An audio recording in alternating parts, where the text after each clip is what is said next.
Kablamo, scrubs, I nailed it. I solved Captain Holt's brain teaser and found the location of our secret meeting. The answer? The broom closet in your face. In whose face now? Yours. Gina and I have been here 20 minutes. Though my presence is not puzzle related, I just followed Terry into a dark closet. Hey, you solved the puzzle before me. Nerds. They solved it first. They're the nerds. I'm cool like you. Wait, where's Captain Holt? Where's Amy? Yeah, she should be the first one here. Doesn't she go to like an adult puzzle camp every summer? Yes, but please don't bring that up. I've been throwing out her mailers. Guys, if those two aren't here, I'm thinking we must be in the wrong place. No, trust me, we're definitely in the right place. I'm 100% sure about this. Oh, guess who solved the puzzle? Who? We did. Oh, we did? Yeah, we're in the wrong place. So, what are you doing out here? Sneaking a cigarette. Just can't quit. But you knew that, didn't you? Page 136. What is that strange book you're holding? I've never seen it before. Jake Peralta's Guide to Tricking Amy's Dad. What? Who put that there? Why did I use the title page? Relax, Jake. It's okay. Actually, I'm quite impressed. You are? Well, you did a ton of research here. You made a binder. This is real Santiago stuff. Yeah, I guess it is. I even use tabs. The good ones. Yes, there are good and bad types of tabs. That's something we all know. I can't believe you did all this. You got my family tree, all of my case files, a lot of photos. Yes, and might I add, your ponytail in the 90s puts Amy's to shame. They used to call me the Lion. Wow, cool nickname. They call me the Barracuda. Well, I call me that. I'm hoping it catches on. I was wondering what you thought about one of my cases, First Essex bank heist. Yes, I read that one. They got robbed the day before their grand opening. I never solved that one. That bothered me for 20 years. But I see that you wrote a note here that says, contractor did it, comma. So obvious. Oh, what? Well, you know us millennials, we're always exaggerating. But what I think happened there is that I was reading that file and I noticed that the contractor, Russo, was the, obvious suspect. But only in the sense that he was the only one who could have possibly done it because he had the blueprint. I talked to Russo. He had an alibi. Of course. But, you know, the name of the company was Russo and Sons, so I figured probably, maybe, definitely the Sons did it. Maybe, probably, for sure. Sons? Oh my God, the Sons. I think you might be onto something. Really? I don't know how I missed that. I bet they still live here in New York. We should go talk to them right now. I mean, if that would be okay. Okay, are you kidding me? I would love to work a case with you. That's amazing. Looks like the Lion is gonna roar again. And the Barracuda is gonna... What? Anyway, you get it. Let's go. It's Amy. Can I answer it? Am I good enough to have a conversation with her? Honestly? No. Well, I don't care. I'm doing it anyway. Hello, lover.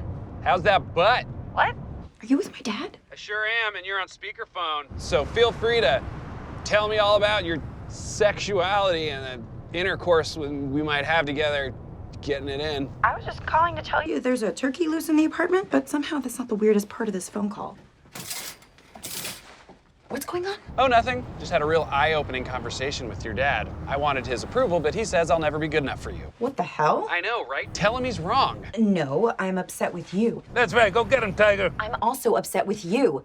What is this, 1950? I can't date someone unless I have my father's approval. Oh, obviously, you can... You guys act like this is your decision to make. Like the woman doesn't even exist in this equation. Well, this woman? Wait, Amy, shut up. Excuse me? I mean, I'm so sorry. You were making a totally valid point about gender equality, but I just thought of something really important, so I'm gonna hang up on you. Okay, love you, bye.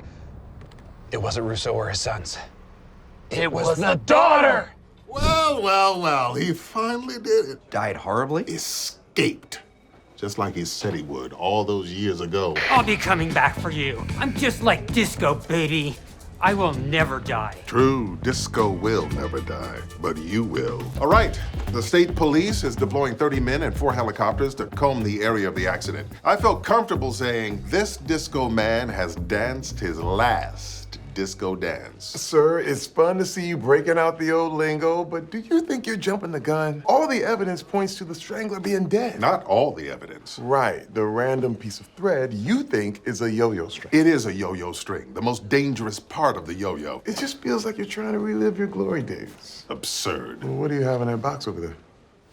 Well, memories and keepsakes of my greatest cases. To remind me of the Strangler's M.O. He always seduced an accomplice into doing his fiendish bidding. I bet it was the van driver. You mean the woman who was thrown violently from the vehicle and just barely survived? Yeah, I'm sure she was very badly injured. Sorry if my voice is raspy. They just took the breathing tube out. But they left the BS in? Good God. Whoa. So, Miss Park, it says in my file that you drove Mr. Zumowski on multiple occasions. Yes, because he had to go to the hospital a lot.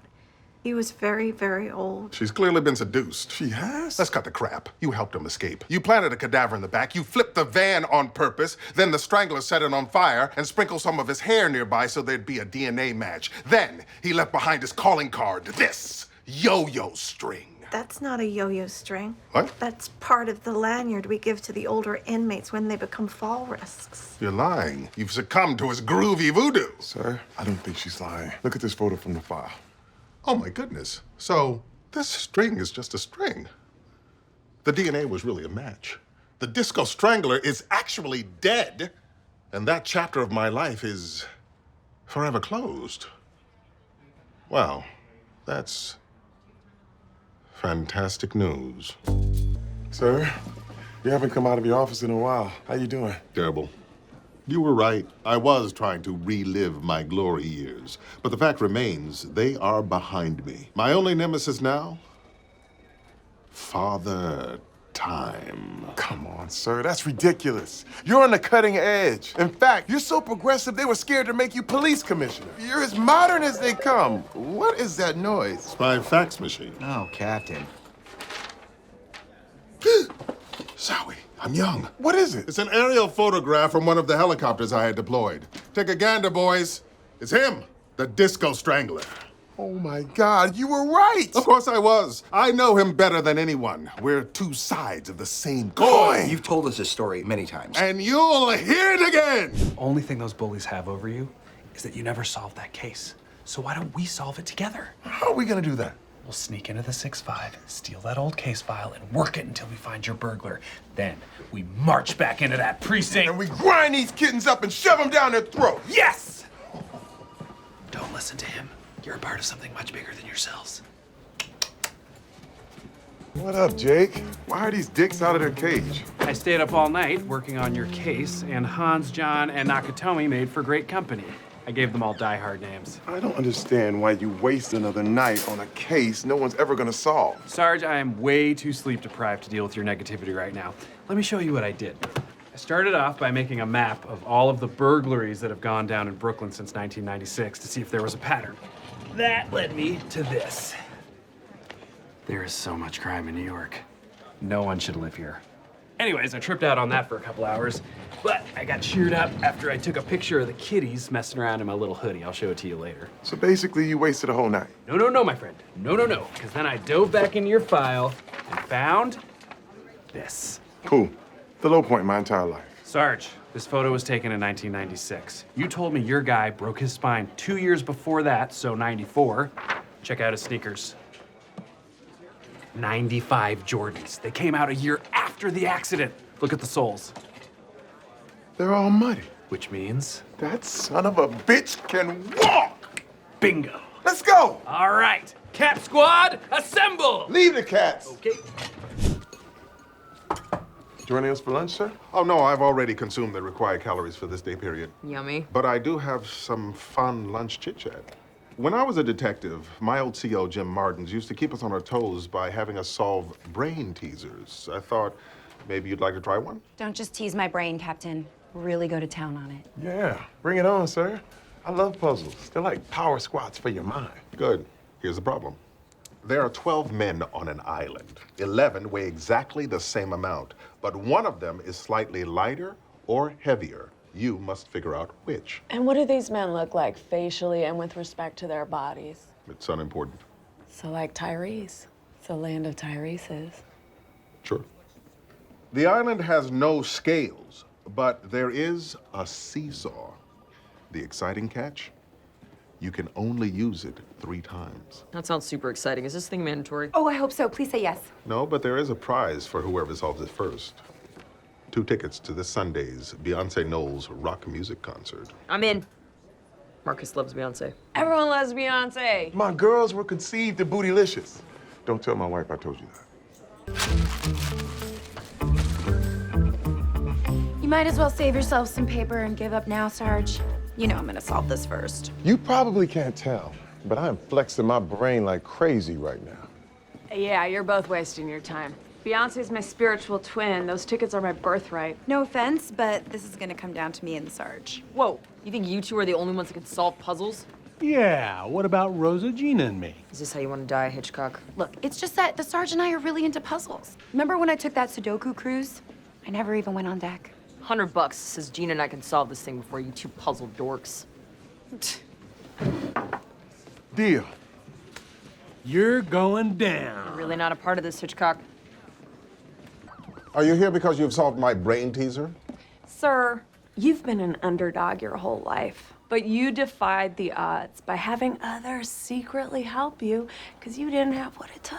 That's not my story. But now we're the underdogs, and we're the ones who need a handout, so just tell us the answer. Or have you forgotten where you come from? I'm not gonna help you. I told you that was not gonna work. Stop the clock. We're here and we have the solution. First, you weigh 6 versus 6. Wrong. That'll never work. You just wasted your time and mine.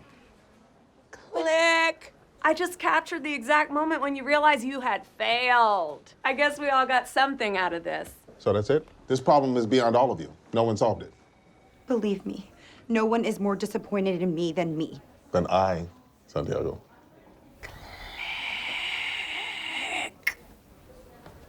Wait, Captain. Gina and I figured out your dumb brain teaser. I highly doubt that, sir. I'll judge for myself, Santiago. Okay, Diaz, what's the solution? We have no idea. Told ya. But neither do you, sir. What? Captain Holt, you don't know what the solution is. Excuse me? Here's how we cracked it. I took the photo of you demolishing Amy's spirit and made these clever t-shirts that say #nerdfail. It's not that clever. It's hilarious. Look at this. Your expression is the same as Amy's because you're both devastated that you just let down your mentors. I looked at your calendar. You're supposed to have breakfast with your old CO. You wanted us to solve the problem before you saw him. That's crazy. She's right. What? No. He posed that problem to me 20 years ago. Every time I see him, he asks, "Do you have the answer yet?" And I never have. Those islanders and their pathetic seesaw haunt my dreams. They mock me in my sleep, riding up and down on a teeter-totter of taunts. Cool. So who gets the Beyonce tickets? I told you not to lie. What were you thinking? I thought it would work, and I wanted to be the one that got him. Is this about your ego? Are you that desperate for everyone to know how great you are? It's not about everyone, okay? It's just, I wanted you to know. Oh my God. I got it.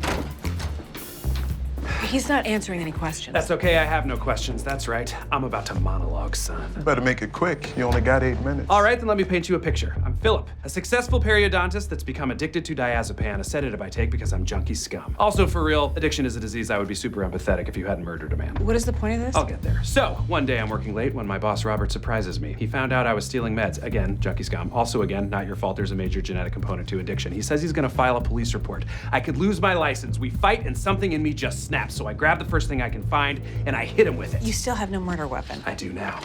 Here's a pic I found on Yelp of the surgical suite 6 months ago, and here's a shot that our crime scene photographer took of the same room 2 weeks after the murder. Notice any differences? We're not answering that. That's all right, I can just tell you myself. The Yelp shot has 6 of these heavy-looking glass awards from the Brooklyn Periodontics Society in the background, whereas this shot only has 5. What happened to number 6? You murdered Robert with it. I didn't. You lost all control and you bludgeoned him to death. There must have been blood everywhere, but you got lucky.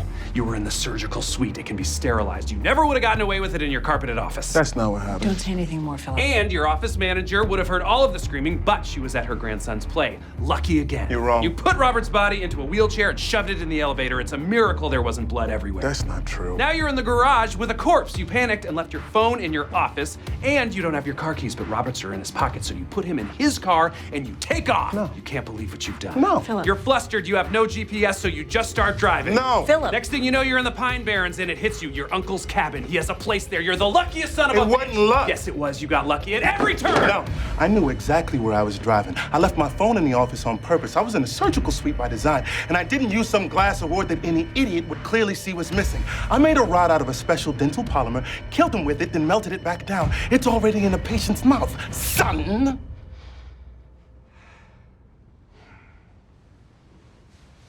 Oh, damn. Oh, damn. Oh, damn! And that is 3 oh dams. Oh, damn!